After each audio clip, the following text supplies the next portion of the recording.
देखिए, मैं बहुत शर्मिंदा हूँ। अब यकीन करें आप कि हमारे घर में कोई भी शाहाना बेगम के इस फैसले से एग्री नहीं करता। अरे सईद भाई, आप कैसी बातें कर रहे हैं? शर्मिंदा तो मैं हूं आपसे कि जिसकी औलाद ने मेरा ही नहीं बल्कि आपका भी घर बर्बाद करके रख दिया। नहीं नहीं, मरियम का कोई कसूर नहीं है।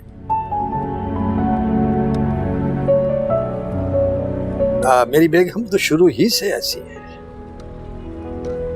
वैसे मैंने जो कॉल की है आपको अभी, वो सिर्फ इसलिए की है कि हम बैठ जाते हैं कहीं और बच्ची की रुखसती की तारीख तय कर देते हैं। वाकई सईद भाई,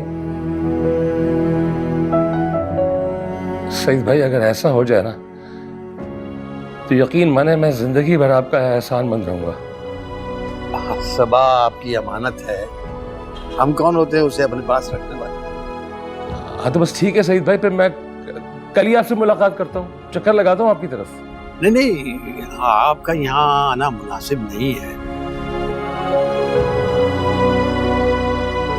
मैं खुद आपकी तरफ आ जाऊंगा। हाँ तो ठीक है सईद भाई, ठीक है।